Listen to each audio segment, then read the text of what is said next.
మధ్యకాలంలో కూటమి ప్రభుత్వం అధికారంలోకి వచ్చిన దాదాపు ఈ 17 నెలల కాలంలో వైఎస్ఆర్ కాంగ్రెస్ పార్టీ నాయకులపైన కేసులతోనూ అరెస్టులతోనూ దాడులతోనూ ఈ రాష్ట్రంలో శాంతి భద్రతలు అనేటటువంటి పూర్తిగా క్షీణించిపోయినటువంటి విషయం మనకు తెలిసినటువంటి విషయం. మరి అందులో భాగంగానే మా పార్టీకి సంబంధించినటువంటి స్టేట్ జాయింట్ సెక్రటరీ అయినటువంటి ప్రశాంత్ గారి పైన కేసులు పెట్టడం, మరి ఆ కేసులు కూడా సరిపోవు, మరొక ప్రైవేట్ కేసులు కూడా స్వయంగా ఏదైతే సిఐలు ప్రైవేట్ కేసులు కూడా పెట్టేదానికి ముందుకు రావడం జరిగింది.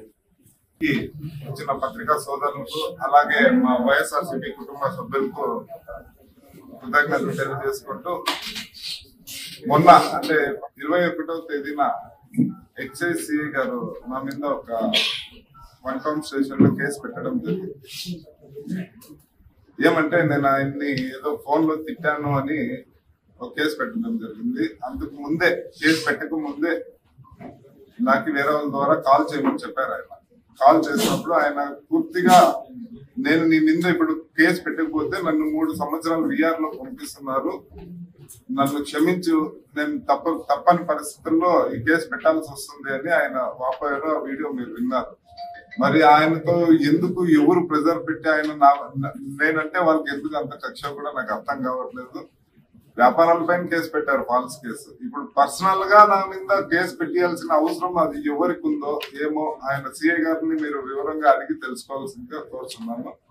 ఈ పద్ధతి కరెక్ట్ కాదు. ఇలా అయితే చట్టం పైన ఉండే గౌరవం అందరికి పోతుంది.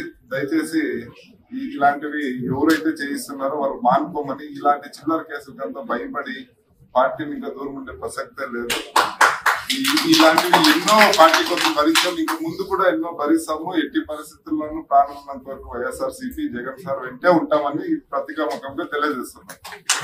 చరిత్ర సృష్టించినోడు ఇప్పుడు ఆ చరిత్రని తిరగరాయబోతున్నాడు.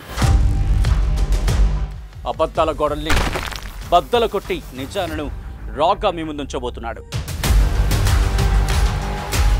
నిజమైన వార్తల కోసం వెంటనే డౌన్లోడ్ చేసుకోండి రా యాప్ని.